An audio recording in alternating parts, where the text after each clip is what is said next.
sat down with Joel Griffith of the Heritage Foundation to discuss the details of the bill. Joel Griffith, thank you so much for sitting down with us. Hey, glad to be here. Of course, Joel, President Biden on the campaign trail touting Bidenomics, 3.3 GDP growth coming in, exceeding expectations. However, there appears to be a relatively large disconnect among what we're seeing on paper and what the American people are feeling. Tell us about why. We have to look at the individual sectors of the economy, and the Bureau of Economic Analysis breaks that down each and every quarter.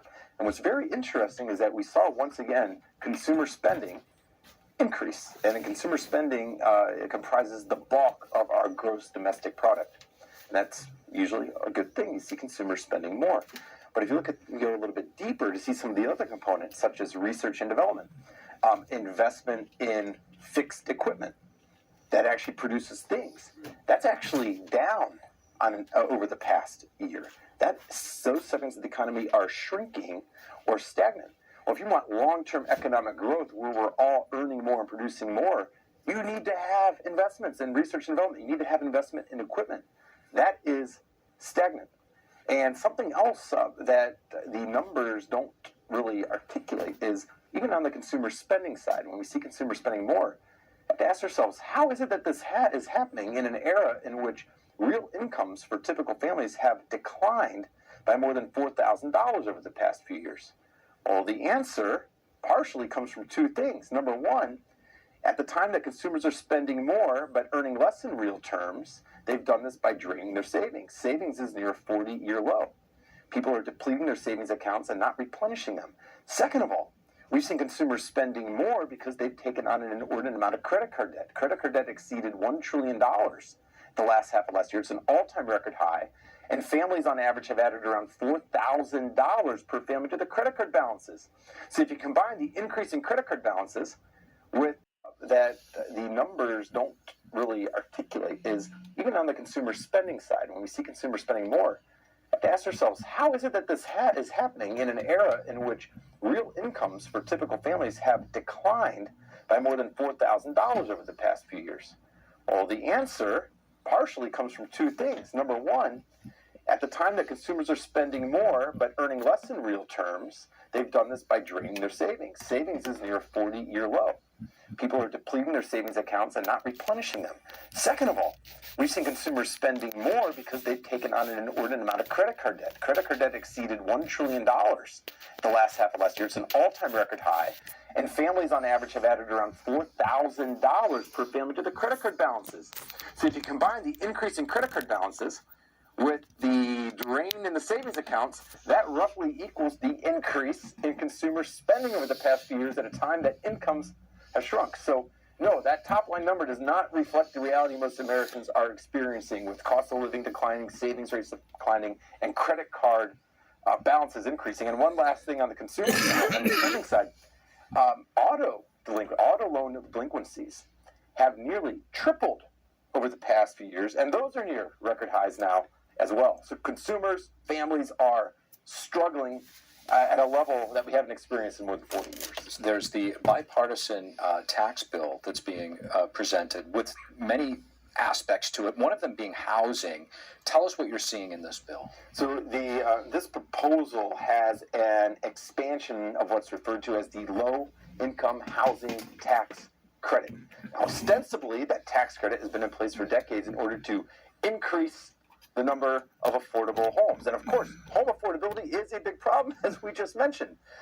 Unfortunately, the low-income housing tax credit has not delivered on its purpose, and predictably so.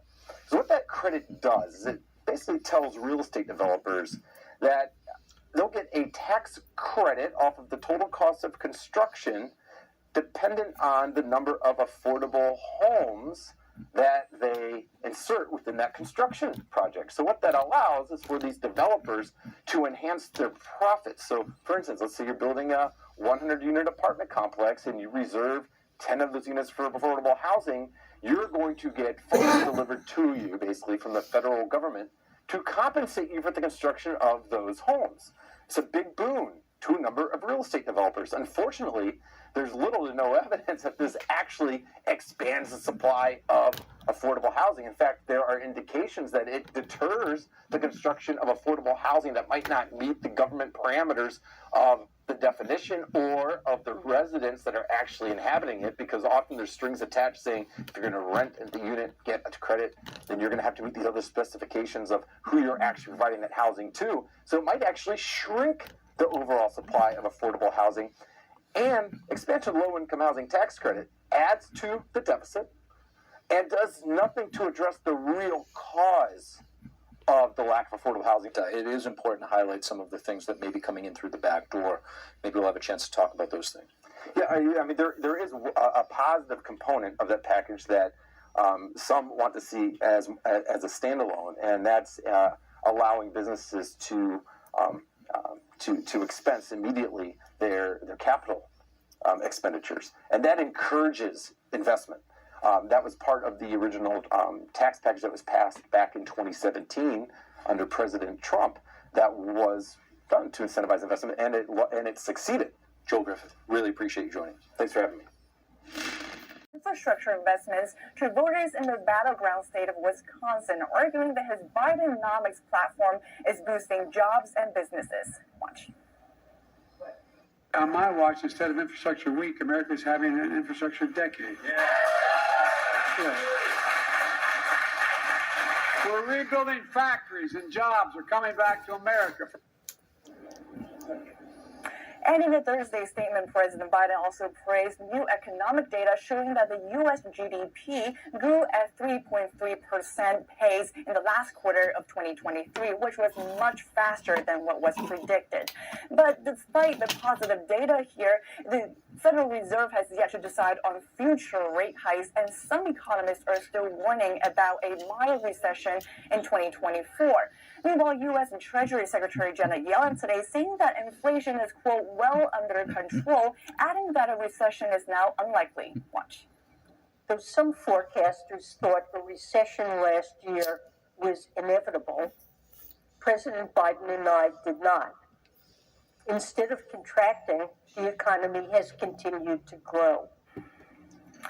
The while the administration is seizing this moment to try to convince skeptical voters that the economy is improving, a new poll today by the Pew Research Center shows that fewer than 1 in 3 Americans think that the economy right now is good or excellent. And while that's a slight improvement from April last year, it's actually far less positive than in 2018 through early 2020, which is during Trump's administration and before COVID hit.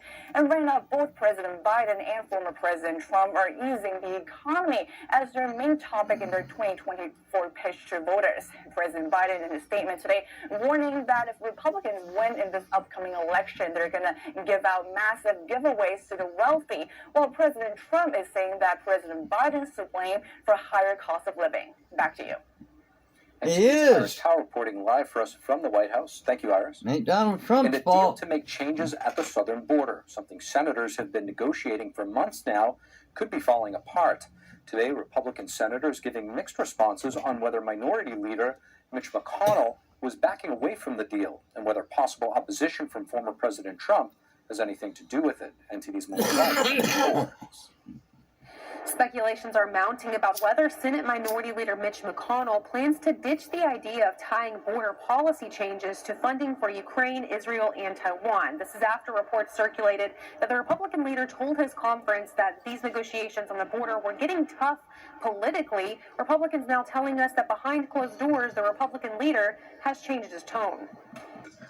After yesterday, it sounded to me like maybe he was less enthusiastic about the border, but he didn't address Ukraine yesterday, so I have no idea. When he did say yesterday that it's clear where our parent nominee is on it, see, that was a difference in tone. And what you just heard from Senator Braun points to some comments reportedly made by McConnell where he referred to Trump as the nominee, which is big coming from McConnell considering he's not a fan of Trump, just to say it lightly. We asked other senators if they feel Trump's comments have any influence in these border negotiations after last week the former president spoke out against it, writing, "I do not think we should do a border deal at all unless we get everything needed to shut down the invasion of millions and millions of people." So when Trump weighed in and said he didn't like the deal, I'm all for that because I don't like it either. Senator Ted Cruz told me bluntly, we should listen to Trump. And while Trump's influence could be a factor here, it's also important to keep in mind that there's a growing number of Senate conservatives who consistently buck Senate leadership and are now speaking out strongly against this border deal. Other Republicans brushed off speculations that Trump has any influence here. I don't think that's what this has ever been about. I think the border negotiations were going south well before the president opined at all on it. Other Republicans and some Democrats say the talks are still ongoing and that they're feeling optimistic. But regardless of how or if a deal comes together on border policy changes and foreign aid, the real obstacle is over in the House. Reporting from Capitol Hill, Melina Weisskopf, NTD News. And reaction is pouring in after Texas invoked its constitutional right to defend its investors in the entire world, more so than hedge funds for the most part. Well, it says here that over a decade ago, Congress passed the Stock Act as an attempt to crack down on congressional insider trading, which was always a problem, which was notably completely legal before it. One key provision of the act requires members of Congress to disclose any stock trades made by themselves, spouses, or a dependent child, and at least 78 members of Congress have been identified in violation of the act. So they passed this act to make sure members of Congress were not engaging in insider trading and violating our investment laws. 78 members are violating it in the open. So what is the consequence they made for themselves? Well, it says there's not much consequence that they can face really outside of a standard $200 fine. And you do the math. If you're profiting in the millions upon millions of dollars and you have to pay a $200 fine for that, what are you going to do? Well, look, many of the reports recently were sparked by a report from Unusual Whales, and it showed the public stock trading data of many of these members of Congress. Let's just have a look at it. Unusual Whales, this is the actual report. It says that members of Congress are required to disclose their personal finances through financial disclosure procedures. Financial disclosure forms are filed annually and every time they or their families make a trade. It says these forms are made available to the public through the Office of the Clerk of the House of Representatives and the Office of the Secretary of State, in other words, both branches of Congress. These forms are a key tool for promoting ethical conduct. We'll talk more about how ethical it is in Congress, and an important part of efforts to promote integrity and transparency in the legislative process, which we will now witness is not looking like it has a lot of integrity or transparency. It notes that this report analyzes data obtained from publicly accessible financial disclosure forms. In other words, you can read it yourselves. This is not secret. It's not a big, conspiracy or anything like that. This is what it says in the publicly available reports. It continues stating, Congress beat the market once again. Of 100 trading members of Congress, 33%, one-third of them, beat SPY with their portfolios. How is it that close to one-third of the members of Congress who are disclosing their finances are doing better than one of the top investment firms in the world? I bet they're all Democrats. The Democrats beat their Republican colleagues by a massive margin. Members are once again trading options after not trading them in 2022. It says the overall number of transactions by Congress is down. They are also reducing time to disclosure as well as using the note feature because people are now watching them vigorously. In other words, there are suspicions that because people are paying attention now, they're like, hey, I wonder if that guy I elected to represent me in Congress to make sure that government is doing what it should is engaged in one of the forms of corruption that would get me thrown in prison. They got Martha Stewart thrown in prison. And, you have to question, why are they trying to hide it from us? And when they disclose it and they're openly violating the law, It's why like is Hunter's something not being laptop. done? Let's have a look at the facts. Biden's It says corruption. there were many unusual trades and conflicts. It says members of Congress sit on important committees, congressional committees where they investigate different things or, play a watchdog role. It turns out many of them appear to be financially benefiting from their roles in these committees. It says congressional committees play a crucial role in the legislative process by conducting in-depth examination of proposed legislation, allowing for expert analysis and debate. These specialized committees enable members of Congress to focus on specific policy areas, streamline decision-making, and enhance the efficacy of the legislative branch. Now, so we may be able to see interesting trading trends when we chart how committee members traded in different sectors. It shows heat maps on this, and let me just show you some of what's here. It says some honorable mentions. Dan Crenshaw, who was called out in 2021 in their report, said that stock trading was the only way a congressman could better themselves. Hey, you know what? We're only making, a few $100,000 a year, and, we just want to make more money. How do we make more money? I can't start a side business. Why don't I do the thing that would get you thrown in prison? Because we passed legislation to allow ourselves to violate the laws. You can't, right? And notes in his exact words that without trading, and I think the key word here is probably insider trading, he said, you have no way to better yourself as a congressperson. And look, I understand that there are legal and transparent and ethical forms of members of Congress engaging in trading on the stock market. The concern, though, is that because they sit on these legislative committees, because they have oversight, because they can, again, pass legislation themselves, they have insight and foresight, and they can even hold, closed-door meetings where they can get information on businesses, including calling the heads of corporations in to testify before Congress. You've had Mark Zuckerberg sitting before Congress. You've had many major business leaders in the United States sitting before Congress. And when they reveal things about what's happening behind closed doors, yes, that would inform you on how to engage in insider trading. That is the big concern, and one of the reasons why this is so controversial.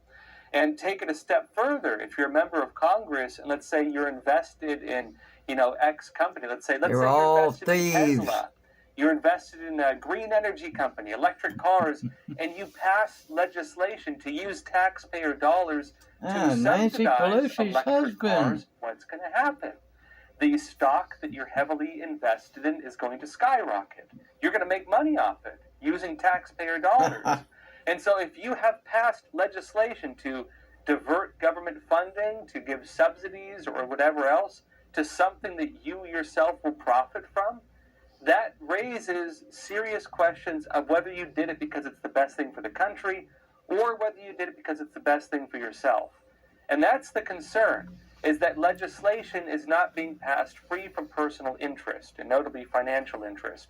And aside from that, even aside from the area of government corruption, which is what that would qualify as, there's also just the basic issue of insider trading, which again, you or I would get thrown in prison for doing this. Martha Stewart got thrown in prison for this, and they're doing it openly. Now, it notes that Dan Crenshaw, after saying, you have no other way to better yourself, he was the 5th best trader in Congress in 2021 and in 2023 this year. He beat the index with his portfolio up nearly 38%, which was a 15% beat on the index. It's incredible. It's like he can see into the future. Now, it notes that numerous members of Congress traded war stocks before the Israel-Gaza-Palestine conflict, and they say they present the above table without comment, noting SPY is up only 10% since the conflict, while members of Congress who traded these war stocks have often outperformed.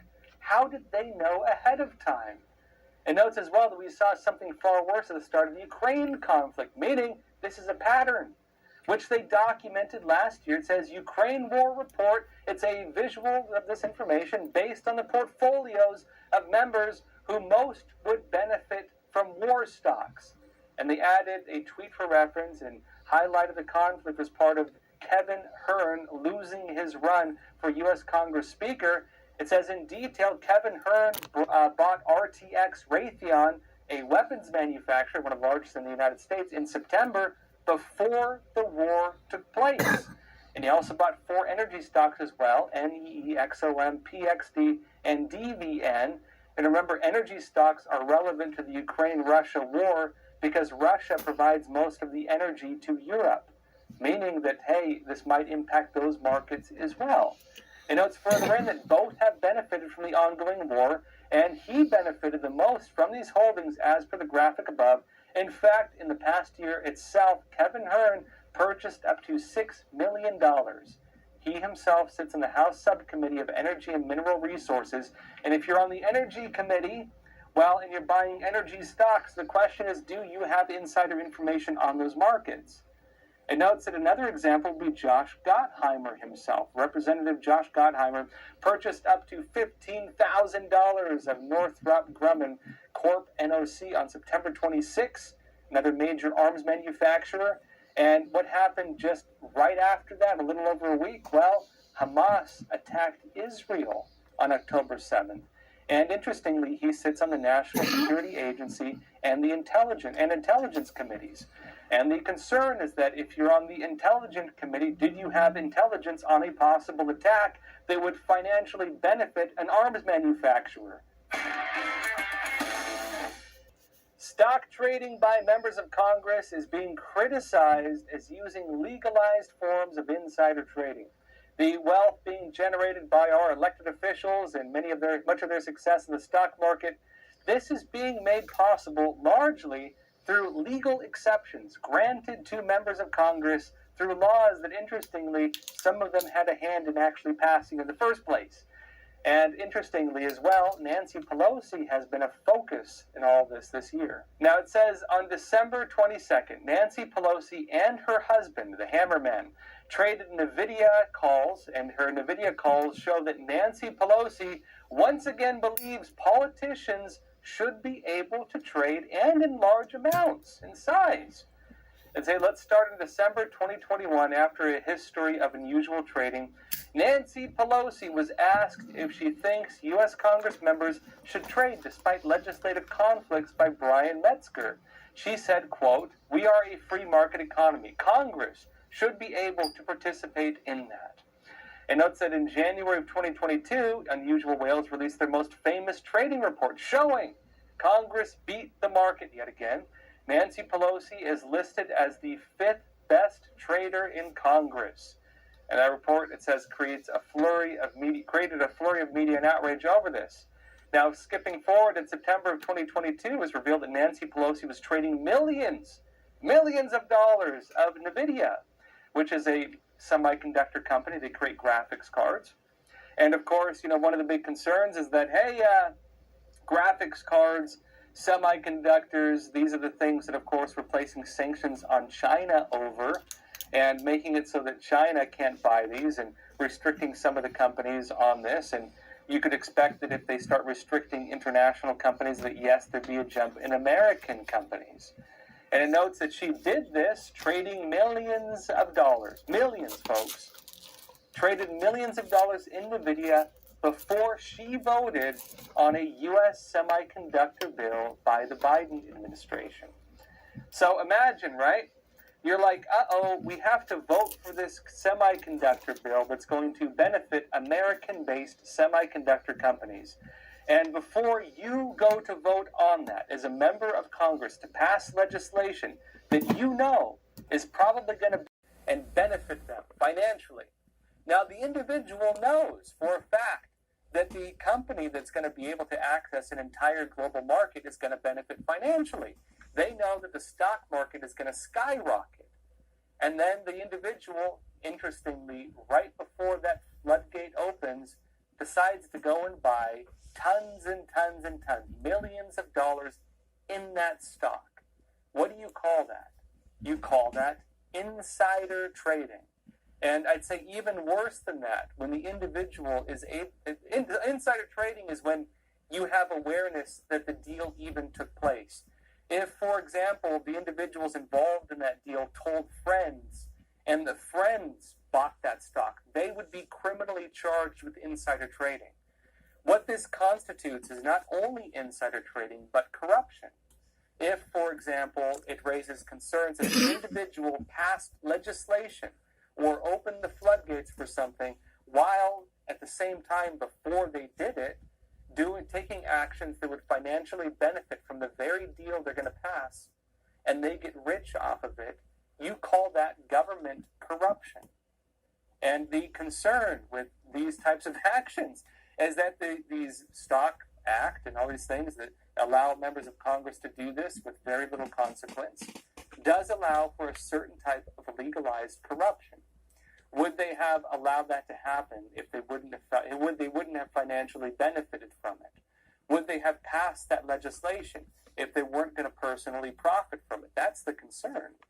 And unfortunately, we can't say what their real intentions were. Maybe they would have passed it anyways. Maybe that's how they justified it in their minds, right? I was going to do it anyways. Why not benefit an American company, right?